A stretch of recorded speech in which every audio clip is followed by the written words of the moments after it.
ఈ lucky number అంటే ఏమిటంటే దేనికి శాస్త్రంలో మొట్టమొదలు మీరు న్యూమరాలజీ అన్నారు. చాలామంది ఏమనుకుంటారు, మొట్టమొదటి డౌట్ వచ్చేది జ్యోతిష్యం అనగానే పరాశరుడు, జైమిని, నారద 18 ఋషులు జ్ఞాపకం వస్తారు.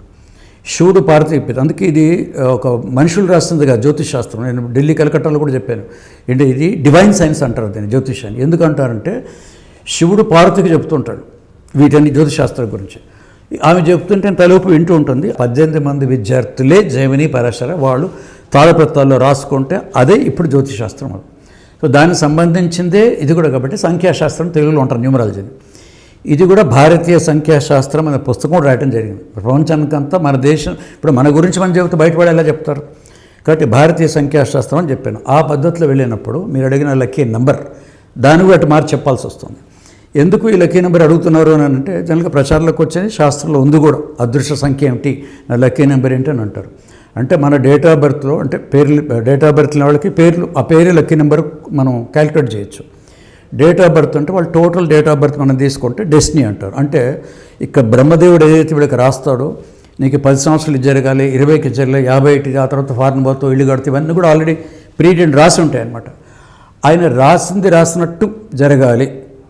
అదే లక్కీ నెంబర్ చేస్తుంది. అయితే ఈ మధ్యలో ఏమైనా స్పీడ్ బ్రేకర్లు అడ్డంకులు వస్తాయని ఈ లక్కీ నెంబర్ కనుక ఫాలో అయితే ఒక్కొక్క డేటా పేరు బట్టి ఉంటుంది. ఫాలో అవుతే బ్రహ్మదేవుడు మనకి ఏం రాస్తాడో అవన్నీ యథాతథంగా జరుగుతాయి. దానికి ఒక లిమిట్ ఉంది. నువ్వు జీవితంలో ఒక ఇల్లు కడతామని రాశాడు అనుకోండి, ఈ లక్కీ నెంబర్ ఫాలో అయితే ఎస్ ఆ ఇల్లు కడతాం. ఆయన రాశాడు కాబట్టి ఈ లక్కీ నెంబర్ వల్ల కాదు. ఈ లక్కీ నెంబర్ని ఏమంటానంటే న్యూమరాలజీని ఇదొక గుళ్ళో పూజారిలో ఉంటాడు. దేవుడు 6 ఏళ్ళు వరం ఇచ్చాడు బ్రహ్మదేవుడిని ఫలానా గమ్మని. దేవుడు వరం ఇచ్చినా కూడా ఇక్కడ మనకి ఏదైనా ఆపోజిట్ అనుకోండి స్పీడ్ బ్రేకర్లా అయిపోతుంది. అప్పుడు లక్కీ నెంబర్ ఇది బాగుంటే ఇది పాటిస్తుంటే అక్కడ ఆయన ఏం చెప్పాడు ఇది జరుగుతుంది. ఇది సమన్వయం అనమాట. ఇంతకు మించి మీరు లక్కీ నెంబర్ చెప్పగానే కోటీశ్వరులు అయిపోతారు, జాతక మారిపోతుంది, మినిస్టర్లు అయిపోతారని దానికి కొంత అతిశయోక్తులు చెప్తే ఏమవుతుందంటే మనం ఎవరికి చెప్పినా విన్నప్పుడు బాగానే ఉంటుంది, కొన్ని రోజులు చూస్తారు. మీ చెప్పిన దాంట్లో 100%లో 1% జరగలేదు అనుకోండి, ఏం సార్ ఆ రోజు అంతా చెప్పారు, కనీసం మామూలు ఉద్యోగం కూడా దొరకలేదంటే అడిగితే మనం ఏం జవాబు చెప్తాం. కాబట్టి అదృష్ట సంఖ్య అన్నది డెఫినెట్గా దాంట్లో ఉంటుంది. అందుకే భారతీయ సంఖ్యాశాస్త్రం అని చెప్పాను. ఇది కూడా జ్యోతిష్యం సంబంధించిందే. జ్యోతిష్ శాస్త్రం మొత్తం కనుక ఒక లారీ చెరుకు గడలైతే దాన్ని కనుక మీరు క్రష్ చేస్తే వచ్చే ఆ షుగర్ కేన్ జ్యూసే ఇది సంఖ్యాశాస్త్రం. చాలామంది తెలియదు, ఇది కొత్త శాస్త్రం, పాస్ట్ శాస్త్రాలు కనుక్కున్నది కాదు. సర్టిఫికేట్ కూడా ఉంది. కీరో దీనికి న్యూమరాలజీ అన్నారు కాబట్టి చెప్తున్నాను సందర్భం వచ్చింది. యూకేలో కీరో అనేది ఆయన న్యూమరాలజిస్ట్.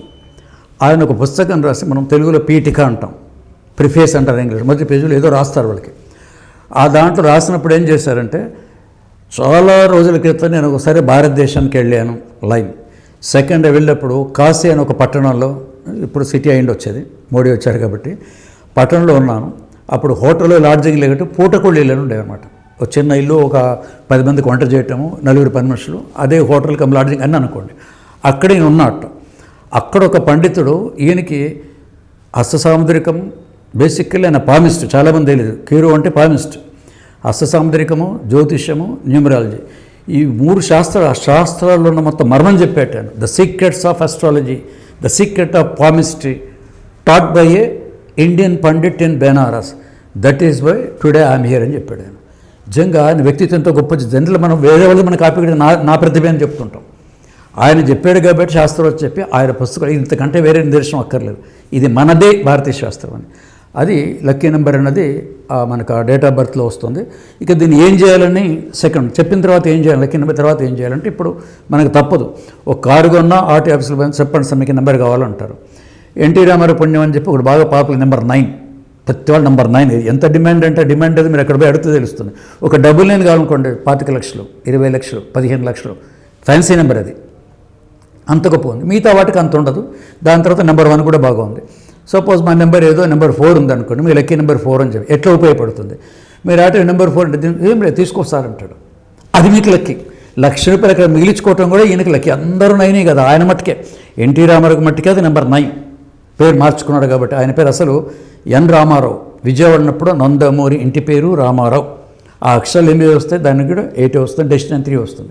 చెన్నై పోయిన తర్వాత ఎవరో న్యూమరాలజిస్ట్ ఆ రోజుల్లో, అప్పుడు మనం లేం కదా, మన ఓన్లీ 28 ఇయర్స్ అప్పట్లో ఎవరు అని చెప్పారు, సార్ మీ పేరు కొంచెం మార్చుకుంటే బాగుంటున్నాడు. సరే మారుద్దాం అన్నాడు. చెప్పండి మీరు ఒక అక్షరం మీరు చెప్పండి, ఇది తెగే పని కాదు కదా, మీరే వెళ్ళిపోయారు అంటే తారక రాముడు. ఆ తారక రాముడిలో టీ తీసుకొచ్చి రామారావు ఇక్కడ నందమూరి రెండింటి మధ్యలో పెట్టాడు. అప్పుడు ఆయన పేరు ఏంది? ఎన్టీ రామారావు. ఏమో మీరు ఏదో ఊహించి చెప్తున్నారేమో. నందమూరి తారక రామ కూడా ఇంటి పేరేమో. ఒకవేళ అదే అయితే వాళ్ళ ఇద్దరు కొడుకులకి నందమూరి తారక హరికృష్ణ అని ఉందా, నందమూరి తారక బాలకృష్ణ, ఎన్బికే ఎస్టేట్స్ నందమూరి బాలకృష్ణ అంతే. ఆయన దాంట్లో టీ లేదు, ఈయన ఒక్కడికే చేర్చబడ్డది. అప్పటి నుంచి ఆయన నెంబర్ 9. మీరు చెప్పి లక్కీ నెంబర్ 3కి 9 ఉండి కలిసి అప్పుడు 9 లక్కీ నెంబర్ అయింది ఆయనకి. ఇక అప్పటి నుంచి మీకు సినిమాల్లో కానీ రాజకీయాల్లో కానీ మళ్ళీ వెనక్కి తిరిగి చూసే పని లేదు. అట్లా కొంతమందికి లక్కీ నెంబరు ఈ బ్రహ్మ రాత ప్రకారం జరుగుతుంది, కానీ దాన్ని మించికి రాదు. ఈయన 1,00,000 సంపాదిస్తున్న నెలకు అంటే కరెక్ట్గా ఈ లక్కీ నెంబర్ తోడైందంటే మీకు ఆ 1,00,000 వస్తుంది. అంతేగా బ్రహ్మదుడు 0, వీడు గర్భదరిద్రుడు అంటే మీరు లక్కీ స్టోనో లక్కీ నెంబర్ పెట్టుకుంటే రాదు. ఎందుకంటే కొందరికి ఇది నచ్చదు. కానీ శాస్త్రంగా నిష్పక్షపాతంగా నిర్భయంగా శాస్త్రం ఉన్నదుడు చెప్పాలి. కానీ ఎదుటి వాళ్ళు ప్రశంసల కోసమో పొగట కోసమో డబ్బులు వస్తాయని మటుకు 20 ఏళ్లలో నా పద్ధతి ఒప్పుకోదు.